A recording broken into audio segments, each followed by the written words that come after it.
This town, Washington DC, has been thrown into a spin. Donald Trump has promised radical change on trade, climate change and the wars in Ukraine and the Middle East when he's back in the White House here in January. The big question now is how far will he go?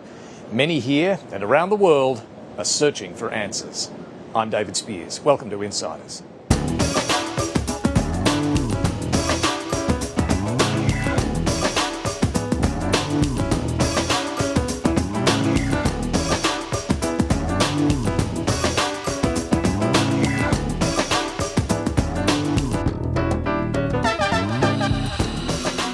In the end, it was an emphatic win. There are many reasons why voters here wanted Donald Trump back, despite the chaos and controversy he brings.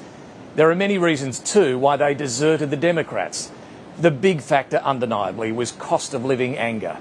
Both sides of politics in Australia agree on this point and are preparing for their own contest over inflation at next year's federal election. What's less clear is whether Donald Trump's solution, higher tariffs, will help at all or only make the problem far worse. It's just one of the big questions arising from this extraordinary election outcome as the world buckles up for the second Trump presidency. The first polls are about to close. Americans have voted and the votes are being counted. 270 electoral college votes needed to win. Donald Trump has won North Carolina. Donald Trump will win the great Commonwealth of Pennsylvania. Donald Trump will become the 47th President of the United States. God bless the USA. Look what happened. Is this crazy? With wins in key battleground states, Trump easily outdistancing Harris. America has given us an unprecedented and powerful mandate. And I think that we just witnessed the greatest political comeback in the history of the United States of America. I will govern by a simple motto: promises made, promises kept. We must accept the results of this election. I spoke with President-elect Trump. Congratulate him on his victory. It's time to put the divisions of the past 4 years behind us. It's time to unite. We will engage in a peaceful transfer of power. You can't love your country only when you win.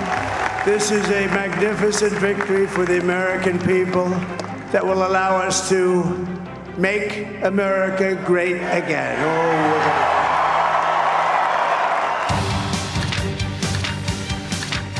I want to congratulate Donald on a decisive victory last night. Donald Trump. President Trump. Президент Соединенных Штатов Америки. D'avoir le président élu Donald Trump. Can I begin by congratulating President-elect Trump on his historic election victory? I congratulated him on his election victory. I congratulate the 45th President of the United States, Donald J. Trump. President-elect Donald Trump has told the Prime Minister during their first phone call that the US and Australia will be perfect friends. He's made it clear he's going to do things differently, so we shouldn't be surprised as things change. Trump's vow to impose tariffs on imports is the immediate concern. We're a trading nation. President Trump is not somebody to be scared of. He scares out of me. But somebody that we can work very closely with. Prime Minister, do you feel that you need to apologise for some of the things you've said about Donald Trump in the past? No, I look forward to working with President Trump. Thanks very much. Well, my guest this morning is Charles Edel, a leading strategic analyst here in Washington. First, let's check what's making news. And concerns over the fate of AUKUS are making headlines here. The Washington Post has a story on concerns the election of Donald Trump could disrupt the AUKUS defence agreement. The Post quotes our guest Charles Edel, amongst others. We'll hear his views shortly. President Joe Biden will host Donald Trump for a post-election meeting at the White House on Wednesday. These meetings were once a time-honoured tradition to help a smooth transfer of power, but Donald Trump did not invite Joe Biden to the White House when he lost 4 years ago. And back in Australia, the Nine newspapers have a story on the first annual report of Parliament's new workplace support service. It shows the new body handled 339 cases in its first 9 months, including 30 cases of serious wrongdoing involving sexual assault, stalking and intimidation.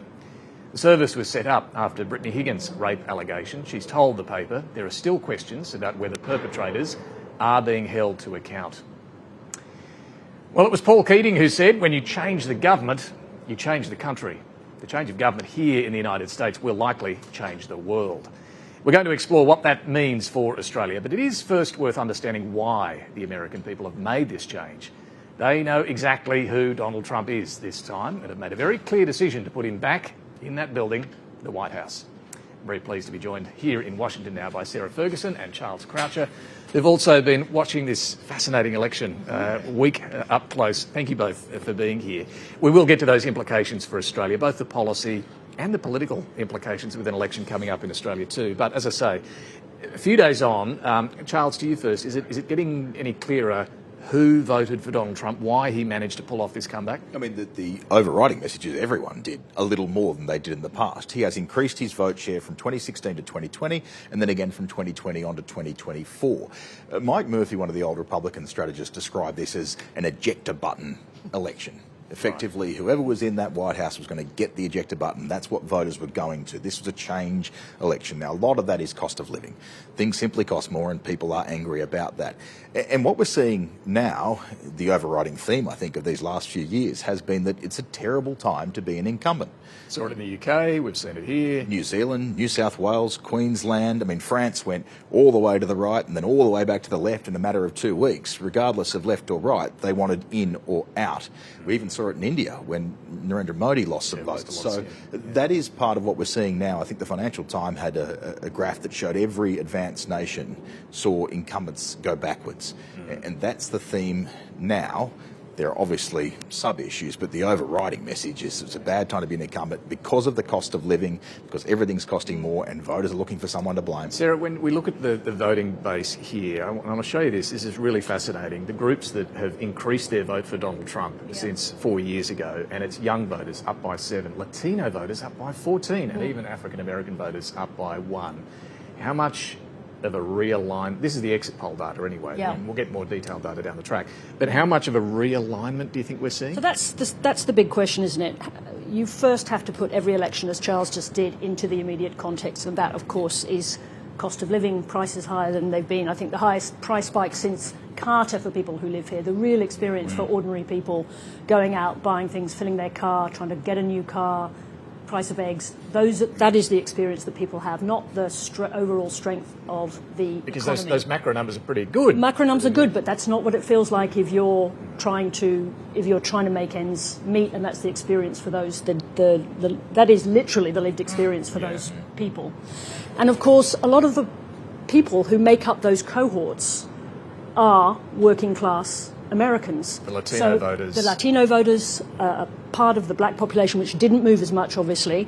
The youth population struggling with, housing prices have gone up. Some of the states where Trump did really well are in the midst of really severe housing crises. So I think we make a mistake, or analysts have made a mistake, by trying to take those communities, like the Latinos, like young black men, for example, and treating them as a thing on their own, instead of just people who are having a hard time. Well, looking at these blocks based on race rather than income, because I think it's people earning under $100,000 a year are the ones who've shifted the most. That's right, and under 50,000, absolutely. And even Latino voters, there was all the problems the Republicans had with Latino voters post 2008. There was the big review after 2012. It's been 14 years, so all of those voters that were first-time voters in 08 or 2012 are now a whole generation older. They've probably got kids, they've probably got a mortgage. You know what costs money? Kids and a mortgage. Kids and a mortgage. But there's also a thing that I am puzzled about a little bit with some of these shifts, because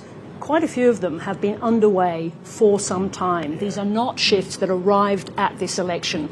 I remember Trump's first election, the shock at Latino voters in the Rio Grande in Texas, those areas of Texas close to the border, zoomed up their support for Donald Trump. So it's not that these results, while they are surprising, and certainly some of the suburban-urban breakdown is really, really notable, a lot of this has been underway from some time, which raises the question about Democratic strategy. We'll come to that. I'll show you, though, Donald Trump. I mean, he is obviously very pleased to point to these different racial groups that have lifted their vote for him. Have a look. We've built the biggest, the broadest, the most unified coalition. They've never seen anything like it in all of American history. Union, non-union, African American, Hispanic American, Asian American, Arab American, Muslim American. We had everybody, and it was beautiful. It was a historic realignment. This idea of a broader coalition, and indeed he did win the popular vote, which no Republican's done for 20 years, gives his win more legitimacy. There's no question, as we saw in the, after the last election. There's none of that. This is a clear win. But just focusing on that working class shift, as you say, Sarah, this has been underway for some time. It's been a gradual shift since, I think, the 90s, the Clinton era. Yes. Some of the similar groups that backed Clinton back then are backing Trump now. I did speak to Lester Munson. He's a former Republican aide, 25 years or so on Capitol Hill, for our podcast this week, and he put it this way. The Republicans have now become, in a lot of ways, the party of the working class. The Democrats might go get the endorsement of the leadership of a union, but Trump's going to win the vote of the hard hats. You can watch that podcast with the QR codes there, but it's an interesting line. The Democrats might get the union leadership, but the hard hats themselves are going to Trump. But I do think that takes you very quickly to the strategy question, because it's not a brand new phenomenon. We have been watching this for some time, so seeing it coming, what were the Democrats doing, knowing that two things were happening. Some of these shifts had already shown up in previous elections, and they're in the middle of an excruciating cost of living crisis that kills the working class. They would say that they were offering better solutions for that working class. They were also talking about a lot of other things, and that message and that improvement in the inflation number clearly didn't come through, Charles. Yeah, clearly it didn't come through. And you said the economic numbers are outstanding compared to the rest of the developed world in particular. It's funny, the union bosses and not the hard hats. I think that about the military generals that all said how, well, not all, but there was 3 or 4 very prominent military generals that came out and said Donald Trump Trump's a fascist, is a threat. I don't think the troops said the same thing, and luckily for the Republican campaign, there's a whole lot more troops than there are generals, so that's effective as well. The other thing is that message got lost at the top of the Democratic ticket. There is some really interesting state-level races, particularly the Senate seat in Michigan, the Senate seat in Arizona, now also in Nevada, are all going to go to the Democrats. So individually, the Michigan senator ran on the idea of electric vehicles. I mean, that is so far from the manufacturing sort of heartland of what that state has been. There clearly is a success story to be told there if the top of the ticket was willing to tell it, and that then goes back to the fact, is this just that change election, and it didn't matter who was at the top, and the fact that Kamala Harris was so closely associated with Joe Biden, there was no way out. You're right, there were policies. She did have a few policies, but I think there is definitely a question to be posed about messaging of those policies, and if you split up her campaign into the beginning, the middle and the end, were they as consistent as Donald Trump's messages throughout the campaign? Look, she gave quite a stirring concession speech the morning after, and important to note that she did concede defeat and did it graciously. That didn't happen, of course, 4 years ago when Donald Trump refused to accept the result. But look, here she was saying the fight for the cause will go on. I am here to say, while I concede this election, I do not concede the fight that fueled this campaign. There weren't concessions about where they'd gone wrong, and maybe that's not the time to do it. It struck me that both Kamala Harris and Joe Biden were giving reassuring messages. It'll be okay. Whereas they'd just spent the last year saying democracy is at stake. On the line. It has shifted very quickly to, look, it's okay. We just got to maintain our focus on the issues that matter. But the infighting, blame game, soul-searching, whatever you want to call it, that's well and truly begun within Democrat ranks. Also, probably fair enough to point out that today Nancy Pelosi is saying, hang on a minute, I am not accepting this idea that we've lost the working class. Bernie Sanders is wrong. Actually, Kamala Harris did better than Bernie Sanders did. Bernie Sanders is saying that both what Biden and Kamala Harris have ignored the working class. But Sarah's right. In Vermont, the Kamala's number was higher than Bernie Sanders' number. So Nancy Pelosi today is saying, I'm not having that. We are still the party of the kitchen table. But these are all what ifs. But should Joe Biden have gone earlier? Should there have been a proper primary process that would have, allowed the Democrats to see the strengths and weaknesses of the new candidate's campaign? Are these all legitimate things to Oh, point to? absolutely. For Joe, the best thing Joe Biden could have done for the legacy he wants, the legacy he promised, and the legacy he probably deserves after a lifetime of service was after that midterm election, when the Democrats had done better than expected, say, that's me. As I promised, that's me out.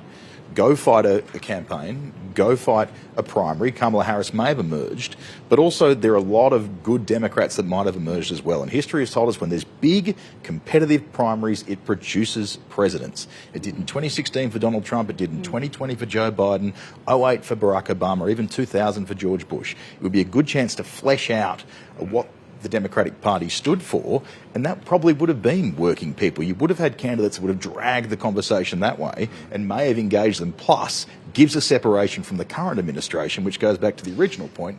Yeah. Sarah, are we overlooking too much the role of gender and race? Was there sexism, misogyny, racism? Was that a factor here?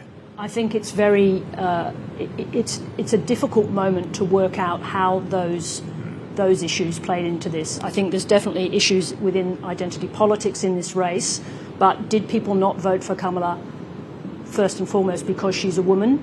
I don't have an answer to that. And I think there's absolutely no question in America race will always be present.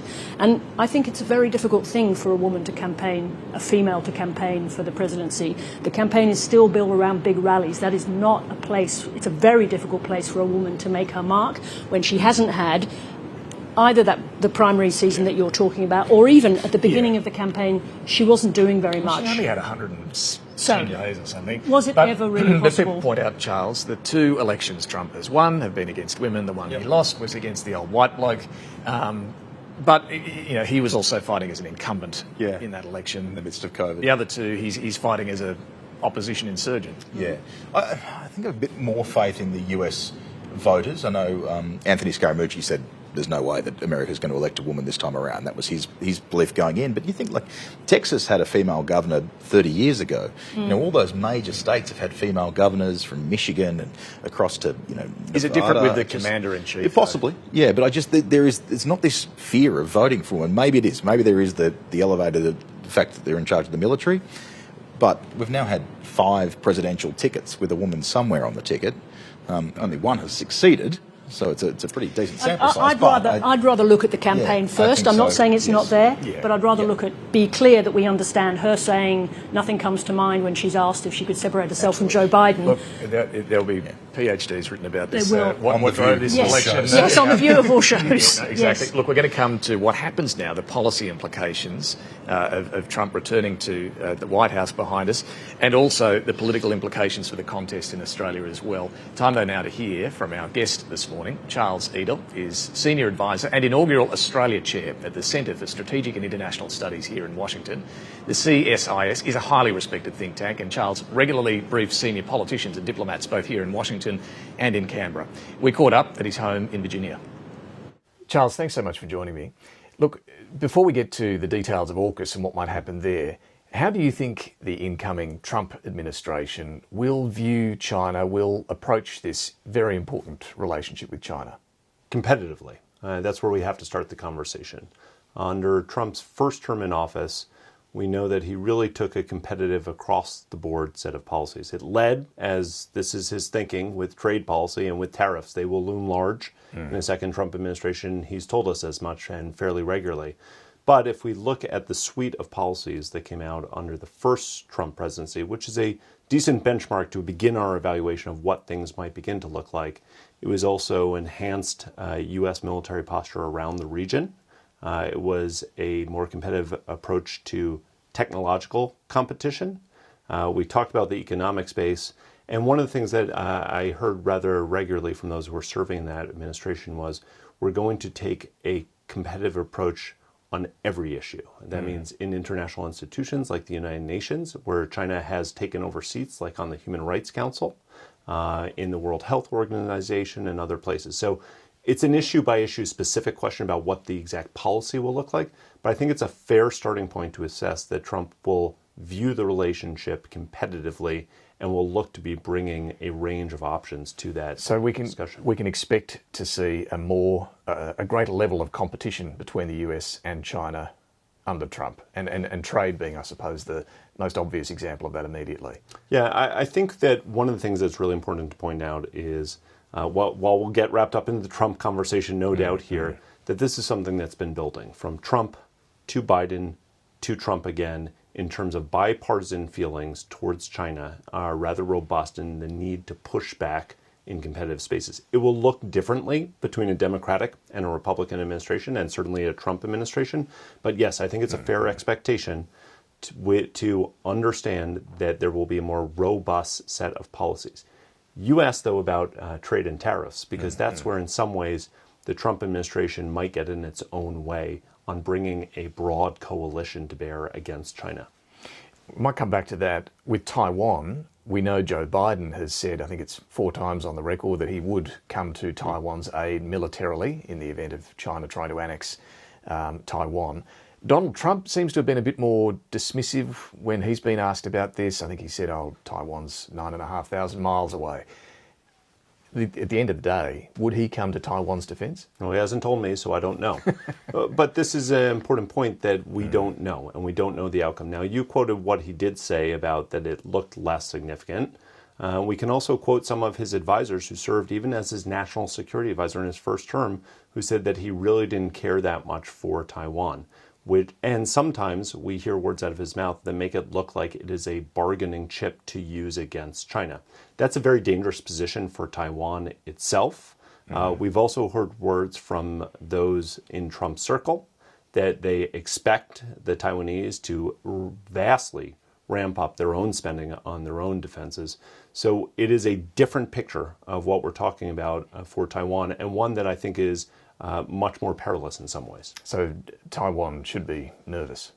Taiwan has a lot of work to do for itself and with the Trump administration. Well then, for Australia's interests, AUKUS, a lot of debate about what happens to that. What do you think? What do you think will happen? Will Trump honour that AUKUS deal? I think we don't know, if we're going to be honest. We've heard supporters of AUKUS, let me put my cards on the table, I too am a supporter in general of AUKUS, say that of course this will carry over. It's a good deal, of course he'll want to keep it in place. But Trump himself has not ever said anything publicly about AUKUS, and he will be a deciding factor on this. So it depends, and it depends how well Australia can prosecute its case to Trump. Now, AUKUS looks like a deal that he should be able to get behind. Not only is Australia investing in the United States, but this is a classic example of allies doing more for themselves and alongside of the United States. Well, it does see Australia's defence spending increase. I mean, we're currently at just over 2% of GDP. It will rise to 2.4% of GDP within the decade. Plus, we're tipping in $3 billion US to the US industrial base to help make submarines here. You'd think that is going to count for something. I think that will absolutely count for something. Whether or not that counts for enough is a different question, because I think Trump, we know, will want more. Right. And this question about 2% GDP spends, and we know that Australia is just over that. Yeah, I think it's 2.03 if we're being precise. But I personally think that this is the wrong marker, right? We use this as a benchmark because NATO allies have pledged to spend 2% almost 10 years ago.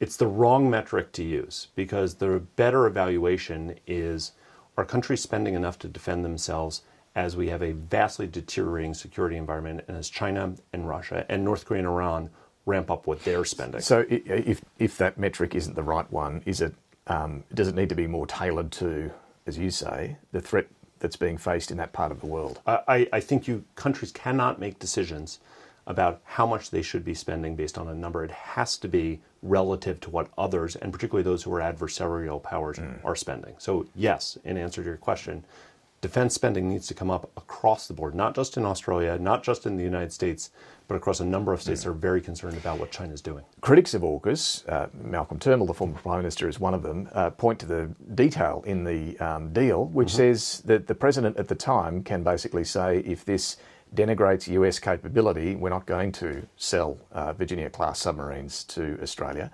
Now, technically, the first of those subs isn't due until 2032.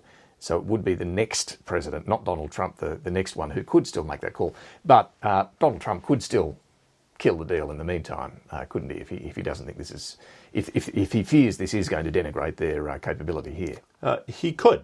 And I think we have to be honest about that, but there are a couple of other things that we need to consider. First of all, the president is not the only one who has a say. Congress actually sets the budget. So there's a budgetary question here too about how high U.S. defense budgets are set.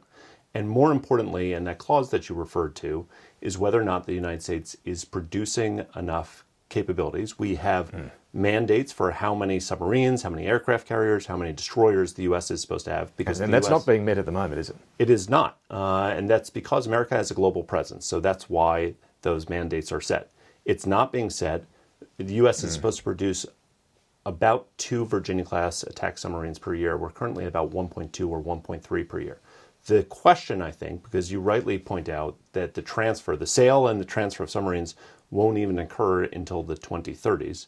The question is, how quickly can that number ramp up?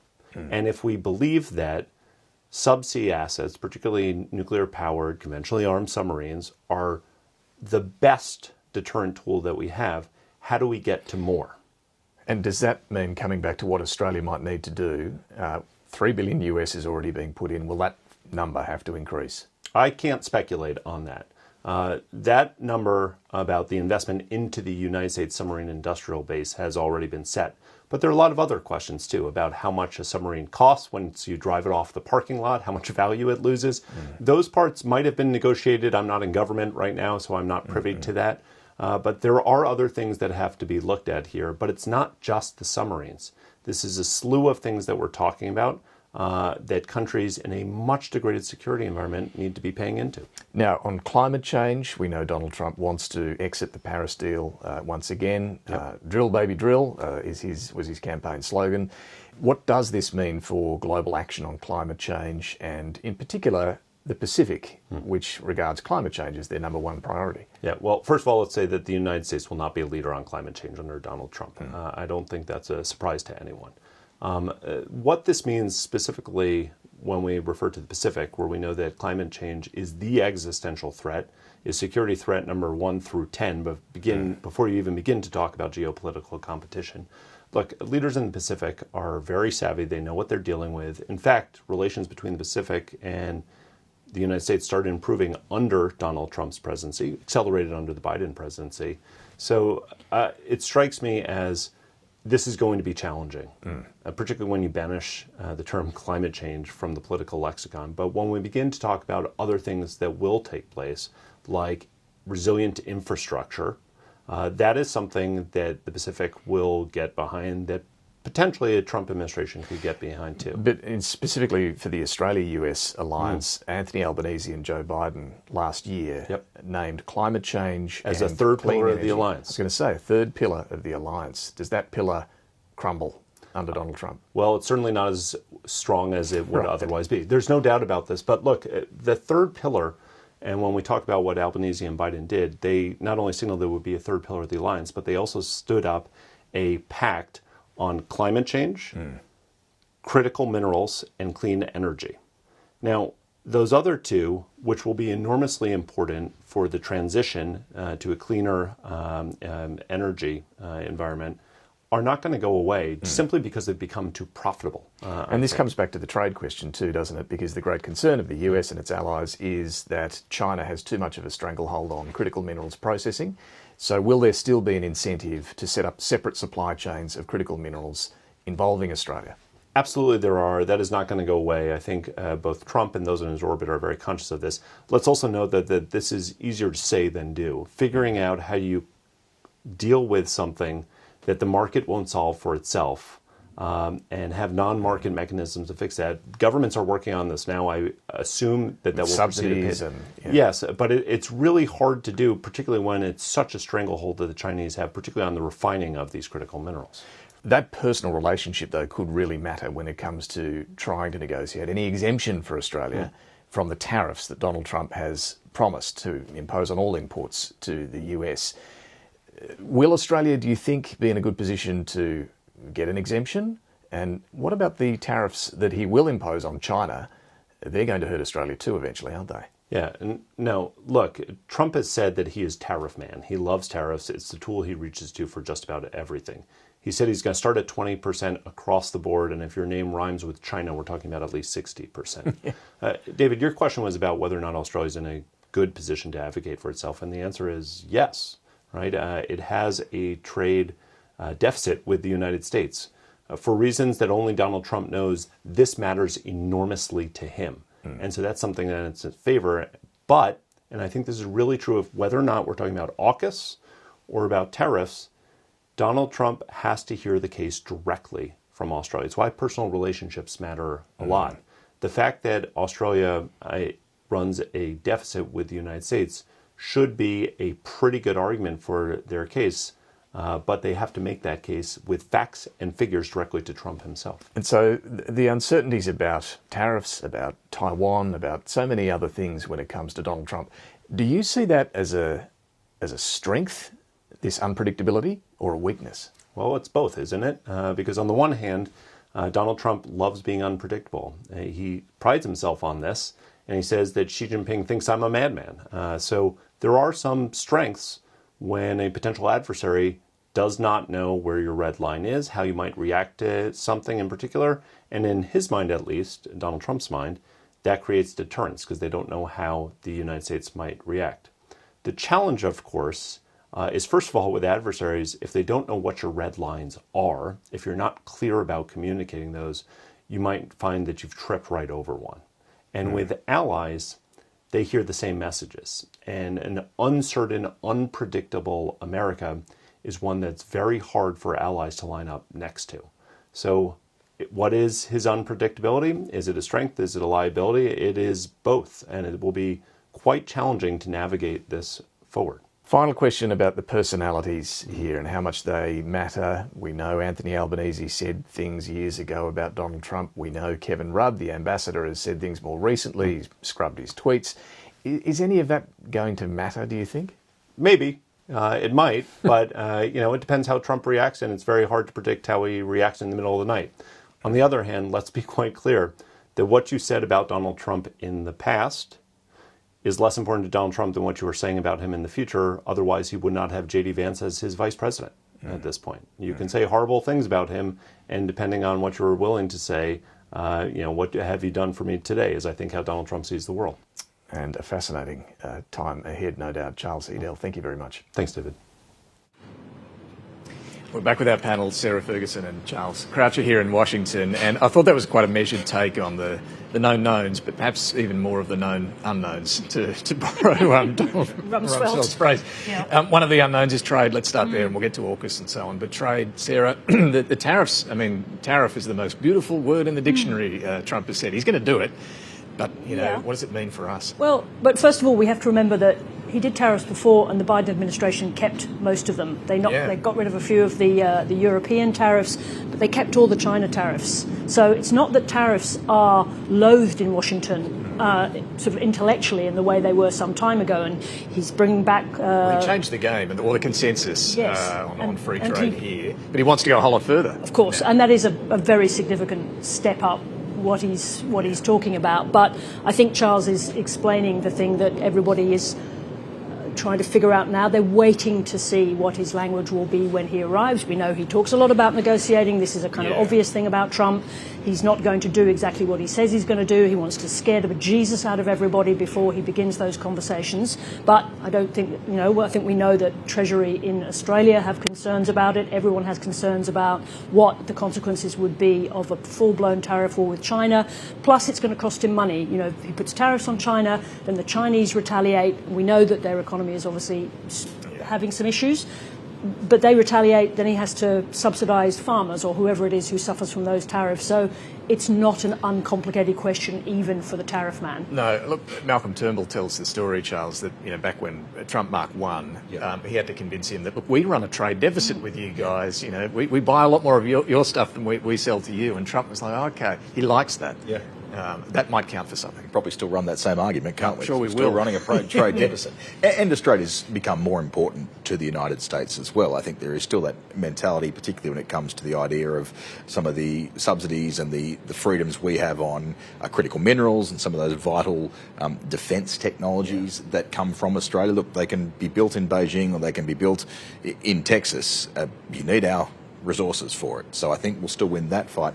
The other part is I think Australia directly will be okay. We've managed to walk our way out of trade tariff talks before, be it steel back in sort of 2016-17 or beyond that. The problem is if that hit goes to China, well, it rocks China's boat and we feel it. Right? Well, just on that, I mean, Stephen Kennedy, the Treasury Secretary in Canberra, was before Senate estimates, and he made that point himself. A significant increase in tariffs would have implications for both the US economy and, for example, if the tariffs were placed on Chinese goods for China, and there would be flow-on consequences for Australia. In broad terms, the imposition of trade restrictions such as tariffs typically lead to lower growth and higher inflation. So that if China is weakened, its economy is weakened, we feel that hurts our economy. It hurts our jobs, hurts our costs, things go up. That's the only other point I would say. Donald Trump likes to negotiate a lot. He is somewhat wedded to this position, has been, as you said, since 2016, but he is a populist and a pragmatist at heart. And if this starts to hurt him, be it through focus groups or people losing jobs or through inflation taking still just go up the cost again, of a washing machine. Right, yeah. Then I think he will negotiate a bit harder and start walking back from that. Same with the... It's an interesting point. That, he's had long-held views on trade and tariffs, but you reckon being popular, he's going to trump sorry for the pun there, he's going to trump all of that. Yeah, he likes to be liked. And that's been the case all along. I think you'll see the same with the mass deportations. Clearly popular amongst people. That's why part of the reason why they voted for Donald Trump. He has articulated this argument before, but we both lived here during the last time this was happening, and that became really unpopular and started to hurt him politically, and slowly walked back from that position because of the bad press, because of what people saw every night, and because it started to hurt him both on the Hill and in the White House behind us. So then AUKUS. Look, there are two schools of thought on how Donald Trump will approach AUKUS. Scott Morrison, the former Prime Minister, one of the architects of the AUKUS agreement, he is very confident that Donald Trump will see this as a good deal and keep it in place. I spoke to him earlier in the week. I mean, the point of AUKUS is to resist that aggression coming out of China, amongst many other things. And and if you have that strong deterrent, then you don't have to use it. But you have to be determined and clear about your willingness to put this in place. And weakness is not something that I've ever associated with Donald Trump. Then the other school of thought is from another former Prime Minister, Malcolm Turnbull, who of course is a critic of the nuclear submarine component of this anyway. And here's what he told us on election night. They are already at least 17 Virginia-class submarines short of where they need to be. We've got no leverage, you see. Okay. So we've done a bad deal, and you won't get you're not going to get any respect from Donald Trump, a property developer, for doing a dumb deal. Sarah, who's right here? And that kind of goes to the point about whether they're keeping pace here in the US with their own needs for submarines and other ships. I mean, so first of all, I'm not going to answer that question because I do not know, and I don't suppose almost no one in Washington or even Mar-a-Lago knows how that's going to go. But I think one of the things that we'll be watching, so yes, obviously the US industrial base, that's absolutely crucial, how that goes. Can they build it up? Has Australia provided enough money into that industrial base to speed up the production of submarines, number one? And will Trump want to squeeze a bit more out of Australia to sweeten the deal? Traditionally, that's what we think. But I also think there's another thing that I think I'll be watching very closely, which is how his new national security, the administration shapes up, because there is difference between the real isolationists in one wing and then the very hawkish China people on the other. And I think over the next few days we'll start to see possibly some of those appointments being made, and that will tell us a lot about positioning on China. Because personnel becomes policy in Correct. so many situations Yes, in exactly. this place, right? And that's the big question. Not just China, not just the Pacific, but also Europe, the Middle East. There's going to be lots learnt before Donald Trump even gets into office. Yeah. The other thing is this deal for AUKUS is so long, it may be run and done, the Trump administration, before those really serious decisions have to get made about the future of AUKUS. So if he can kick that into the future... And give it to JD Vance. Give it to JD Vance or Don Jr. or whoever's... Yes, Barron. Yeah. I see Barron coming. Maybe a Democrat, we'll see. I'd like to say I do see Barron coming. Just mark that down. Mark the time code. 48. Yes, Climate right. change. Look, Charles was absolutely right. Trump's America is not going to be a leader on climate change. Quite the opposite from what he's told us. I do think it's notable that Anthony Albanese, the Albanese government back home, have been very clear in the days since the election, we're not budging. We're not going to shift. We're going to stick to our commitments. Because the question is, though, will the coming commitments on the 2035 target, and what about other countries? Look, Charles, what do you think? Will this dampen global ambition? Well, I mean, if he pulls out of Paris and COP29, which seems like it's already happening, then yeah, it's going to dampen global ambition. If one of the big, the global leader and one of the big polluters is all of a sudden not talking as much. But there is, and Charles mentioned it in your interview, there is an economic argument now for some of those green energy and clean technologies, and all of a sudden it's not just we have to pay to save the planet. Now it's actually save the planet and make some money. What about Elon Musk? Exactly. Right? He's right in Trump's ear, and he's all for action. So what happens to all that huge investment, the investment in the Inflation Reduction Act? A lot of that money, obviously, for the green transition, very cleverly, maybe it's obvious, but it went to Republican districts where there'll be congressmen, congresswomen turning up in the Capitol shortly. So please do not take that money away from us. So that remains to be seen. But I think the COP question, it's a problem. They're supposed to be working out money for the developing nations. If America goes, does China say, I don't have to do so much, or does China step in and take the place? And does China see an advantage in the Pacific in particular as being a leader on climate change compared to the United States? Look, I want to turn to that's kind of the policy, some of the policy implications of the return to Trump. The political implications or takeouts from this campaign are always fascinating as well. And boy, was this quite a campaign. Obviously, the main and the most effective, the most potent line from Trump was, do you feel better off than 4 years ago? Ronald Reagan ran that very effectively in 1980 against Jimmy Carter. You can see where during an inflationary period this is a killer question, right? Do you feel better off? No, you don't. And Peter Dutton, look, he has been running that question for a while, and I suppose you can expect to hear a lot more of it. Here he was speaking after this election result. I think part of the problem in the United States was that people didn't believe that the government was listening to them when they couldn't pay their bills, couldn't pay their mortgages, couldn't pay their insurance, their rent's gone up, etc., and they just felt a real disconnect, seems to be some of the analysis. And to be honest, there's sort of an eerie parallel with what's happening here in Australia in that sense. So how worried should Anthony Albanese be here, Charles? What do you think? Well, he should be worried. I mean, the incumbency thing is one part of it. The other part is the economic side of it. I sort of, the Reagan line of, are you better off than they were 4 years ago? The one that we heard a lot was the old James Carville line of the economy's stupid. And I do remember there was another part of that which was change versus more of the same. Same election campaign, same slogans.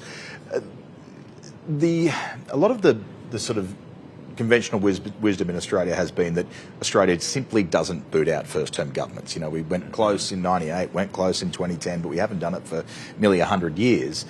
That was a pretty good theory until America just re-elected a president they'd already booted out themselves, which they haven't done for 130 years. So all of a sudden we're in pretty unprecedented times. Someone with the most extraordinary baggage imaginable. Exactly. And the point about cost of living and the point about feeling like you are not better off is, one, it doesn't matter what the economics numbers say. You can't shoehorn people into saying that life is good and things are feeling well. And the other thing is it inflates all those other fringe issues, because if it is the idea of migration, well, that's money that I'm paying from my taxes that could be going to services. All links back to the economy. I want to show you this. This is some OECD data on real household disposable income that the economist Stephen Hamilton's crunched.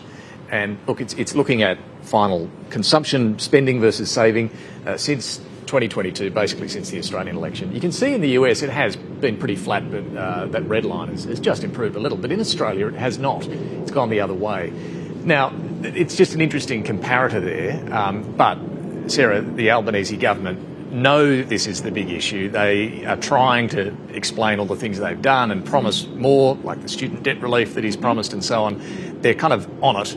I guess the challenge is not to be distracted by other issues between now and the election. Yes, they're on it, but, of course, it then raises the question, all of the measures that they've introduced, the debate that is ongoing as to whether or not those measures have been inflationary themselves. So is there an argument for saying that they're part of the problem, which was certainly the case here, because that huge stimulus spending here, I think, clearly did contribute to inflation. So you can see the argument they're building. We're kind of half in campaign mode already, aren't we? And I do think in Australia our political culture is such that the scrutiny on oppositions is greater and accountability for alternative solutions is greater than, here saying, well, lift tariffs and that'll fix it. You would not get away with that in our political culture in Australia. You have to have costed, detailed plans that we can all scrutinise. Look, a couple of other things, though. Immigration. Peter Dutton would clearly love to make immigration a big issue in Australia. Can he? It's a little bit this. Where does the comparison end? Obviously, here they went through a period of extremely high numbers coming over the border. Those are pictures that are on people's news feeds. They're either in their feeds or on their television. They're seeing it all the time. It doesn't take much to take those pictures and then craft a narrative out of that. We obviously don't have that now in Australia, but I think the housing question remains extremely potent, even without the boats of days gone past. And the other one too that was big here, it was transgender. Now, Charles, we need to explain to Australian audiences that I heard in just the state of Pennsylvania, one of the battleground states, the Trump campaign spent about $100 million just on transgender ads, attacking Kamala Harris. Yeah, I watched a lot of football in my time over here. I'm not sure if you saw that, but that during college football or the professional football, it was flooded with this same ad. And the idea was that Kamala Harris approved using taxpayer dollars for gender reassignment surgery for often illegal immigrants that are in prison. It ties everything together in quite a bingo card of buzzwords. Kamala Harris is for they, them. President Trump is for you. A bingo card of buzzwords if you're running a Republican campaign. Three things that were ignored. One, that was the law under Donald Trump. Two, I think the numbers are somewhere that actually happened between 2 and a dozen, maybe 20 in California. So it's a really minute part. But three, the Democrats didn't push back. There wasn't that concerted effort to push back, and it's not explained as to why. And every political strategist will tell you if you're on the wrong topic, you're losing. So if you are trying to argue that you're actually but in the Australian context, I don't know if this issue translates to the same degree. Maybe to a little, but the Conservatives will have to be careful about over-interpreting this, overdoing it. There's one, sorry, I was going to say there's one point about that. The thing that has really caught my ear while I've been here is the number of parents talking about their concerns about the soccer field, just that very sort of the suburban soccer field issue. The numbers are not there. It's not the threat that they claim, but it has potency. Yeah, and even the idea that woke is the word that gets used a lot. I don't think it's still defined in Australia. It's the sort of catchphrase to use for grievances, worse when there's financial grievances.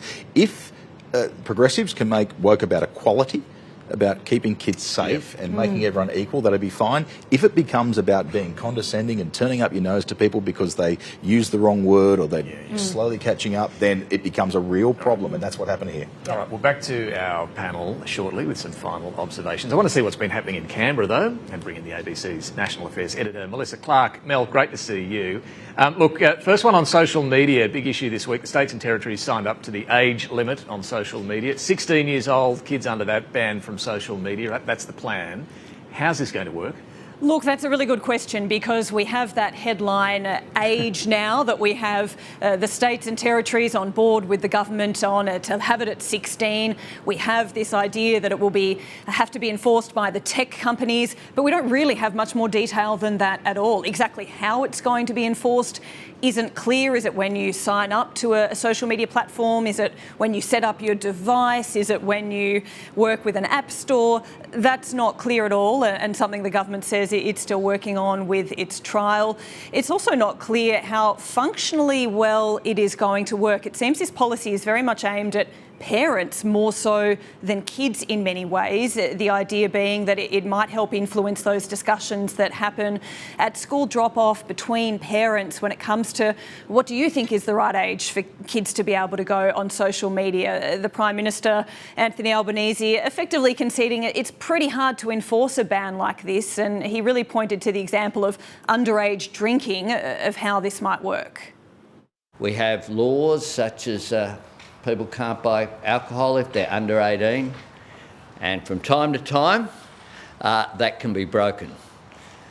But those laws set what the parameters are for our society, and they assist in ensuring the right outcome. And the legislation to do this, Mel, how likely is it this can get through the Parliament before the end of the year? Very difficult. The government will certainly be able to introduce it and work it through the lower house with its numbers. But there is an enormous backlog of issues here and a lot of scepticism from other parties in the Parliament about whether the detail is really there to support this plan, even though the coalition in principle support the idea of a ban. They're very concerned that the detail isn't there yet. So we've got 2 weeks left of Parliament, and there are a number of bills where we're expecting to come forward where there's still a lot of negotiating to do, things like electoral reform, things like limiting gambling ads. We might see those introduced too, so that will take up time. The government really wants to try and push through in the remaining 2 weeks it's got is legislation on things like aged care reform, also on fee-free TAFE, which has been another big case that the government has made this term. And then there's all the legislation the government needs to get through the Senate that it's really struggling to, things like Future Made in Australia, the nature positive reform laws, fixing the EPBC Act, the Misinformation and Disinformation Bill. There's a whole bunch of others where they just haven't been able to get agreement from either the coalition or the crossbench that they're still working on, but it's looking like these final 2 weeks are going to be pretty fast and furious for the government to try and jam things through. Sounds like a pretty typical final fortnight of Parliament for the year. It's going to be busy. Look, final one, Mel. We were talking about immigration issues earlier, and in Canberra this week, the High Court made a ruling on those ankle bracelets and curfews imposed on the former immigration detainees that were released at the end of last year. What was the ruling and what's been the response? Look, this is a really interesting one. This is the YBFZ case, which was one of the cohort of NZYQ, and the High Court found with a clear majority, 5-2, that it was punitive and unjustified to impose those conditions on the members of this cohort as a default. It's said that it was an extrajudicial collective punishment. This is really the High Court continuing to draw this line to say there are things that the judiciary can do and there are things that the Parliament can do, and it is not the Parliament's role to apply a punishment without any consideration of the individuals in particular as a default. So this is a very big rebuke from the High Court. Now, we've seen the Home Affairs Minister quickly rush in new regulations that will mean the Minister can now consider on an individual basis, on the balance of probabilities, if each individual can justify imposing ankle bracelets and curfews on them. So they're confident that that is a way that is acceptable under the Constitution because it's a positive consideration. There's also some legislation they're looking at to try and find a better way to deport people who we currently haven't been able to deport. But be really clear, this is the High Court making a very clear distinction here that for a really difficult group of people for the government to deal with, foreigners they want to deport, the laws of justice still apply and can't be circumvented in a competition for who can be strongest on a group of undesirable people. So I think we will continue to see challenges in this space and we'll continue to see very interesting High Court rulings. Yeah, they keep making that point powerfully. Mel Clarke, thank you very much. Now we'll get some final observations from our panel, Sarah Ferguson and Charles Croucher, shortly. Time now, though, for Mike Bowers and Talking Pictures.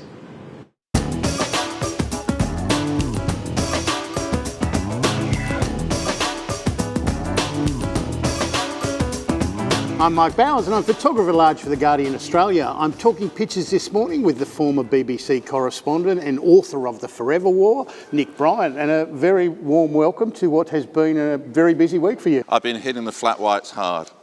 Patrick Chapet from Le Monde has got the world here getting a little bit of an analysis, Trumpian post-traumatic disorder and coupled with Trumpian pre-traumatic disorder. I can emphasise with that, but you can't get away from the craziness, right? Because what happens in America affects everybody everywhere. We like to say here in Australia that the voters always get it right. So has the US got it far right this time and they're going to have buyer's remorse? Well, look, for many people, Trump's kind of unorthodoxy is part of his appeal. For other people, they like his policies, they don't like his personalities, but when there's a cost of living crisis, they'll go, I'll make that choice. I did love this Morton Morland cartoon. It's it got Uncle Samuel saying it was a tough choice, Madam President or Madman President.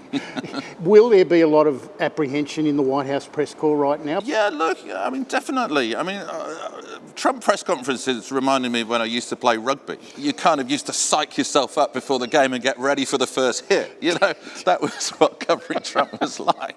I love this David Rowe. So he's channeling Emmanuel Lutz. It's recrossing the Delaware with Gina Reinhart. We've got Steve Bannon, Mike Johnson, JD Vance, of course. I think Putin's in there, Hulk Hogan and Elon Musk. Elon Musk. Yeah, you know, crossing the Delaware, key moment in the War of Independence, prelude to the great first victory. I love some of the detail in this cartoon as well. That little periscope, the AUKUS periscope. Yeah. He's a genius, David Rowe. We've got Jack Smith here sort of floating as Flotsam and Jepson. Will people as perceived enemies, should they be scared? In the official acts that the president conducts, he's above the law. Above the law. That's kind of worrying. Yeah. You can sort of use the Constitution in a sort of very strong way as president. Beautifully leads into Kathy Wilcox's cartoon, which is channeling Shepard Fairey. Yeah, there's been so many takes on the Shepard Fairey over the years, hasn't there? One of them was, you know, it's the famous Obama hope poster. Yeah. You know, often it's used with Trump with the word dope instead. I love this Fiona Katauskas. I think she's actually drawn a self-portrait of herself on the couch here with quite a number of empty bottles around her. Well, I'm not sure about an October surprise, but we definitely got a November. You have got to be kidding me. Brilliant cartoon, but it wasn't a November surprise. No. I mean, Trump is as much a product of American history as Abraham Lincoln, FDR, Barack Obama or Joe Biden. It's just the history that we tend to forget, the history that tends to get misremembered. So historically speaking, Trump is not a surprise.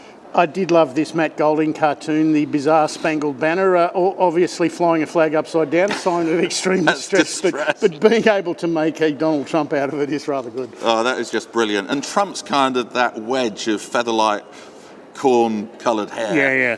Always kind of helps the cartoonist. I did love this, John Kudelka. You can fool a surprising number of people some of the time, which is 2016, but not quite enough people all of the time in 2020. It averages out about 2 out of 3, 2024. Do you think they should have compulsory voting? Would that have made a difference? Compulsory voting is a really good safeguard against political polarisation. It means the debate normally comes to the middle rather than being conducted at the extremes. I thought this Age front page was extraordinary. I'm not sure Jack Nicholson would be thanking them for the here's Donny. It's an absolute classic. Mike Deatta has picked up on what this is going to mean for action on climate change. The polar bear looking on here worried as the hairdryer melts the iceberg. Yeah, I mean, Trump has promised to withdraw America again from the Paris Climate Change Agreement. I was with him in the Rose Garden when he did it the last time, and do you know what, Mike? It was so hot that my computer stopped working, and I thought if ever there was an illustration of a problem that the President of the United States is just about to make worse. Mate, it's been a really great pleasure unpicking events on this momentous week in world politics, and I'll let you do the honours. Mike, it's been lovely to be with you as well. David, we spent a lot of time together this week, but for one final time, back to you. We did indeed, and some terrific analysis from Nick Bryant during the week. Thank you, Mike, as well. Let's get some final thoughts, Sarah, from you first. Very quickly, will he go after his enemies, people like Mark Milley, who called him very bad words, and on a very serious note to Iran? Lots of focus on China and Ukraine for us, but information in the papers today about an assassination plot against him. What does he do about Iran? Interesting. Charles. Donald Trump doesn't like sharing the stage. He did briefly for about 5 seconds on Tuesday night, invited Susie Wiles to speak, his campaign manager. She declined. She's now his chief of staff. And in an election that it was all about rejecting this idea of identity politics, it's important to note she's the first woman to hold that role. It is a significant role and a significant step up for her, and it's a good thing. Big moment. Look, thank you both. Some top analysis at the end of, as we keep saying, such an extraordinary week. Yeah. Really appreciate you joining us. Thank you. Thank you. Look, finally, big thanks to our executive producer, Sam Clarke, and all the crew here in Washington for working around the clock during this week and making all of this coverage happen. Finally, Britain's Channel 4 invited Boris Johnson to join their election night panel in Washington, and the former PM seized the opportunity to plug his new book. And not just once or twice, we'll leave you with the frustrated hosts trying to rein Boris in. Thanks for watching. As I detail extensively in Unleashed, the book, the answer is obviously contained in Unleashed, where you will find the full, discussion of this subject. We're not all going to read your book, so just tell us. Why not? As I say in my book, Unleashed. Stop it. No. There's absolutely nothing you can do to stop it. Come on, it's so cheap. Put it away. Well, look here. Not the book, but I mean, here we go. Unfortunately. I'm allowed to plug my book. You're making us all feel very excited about being here.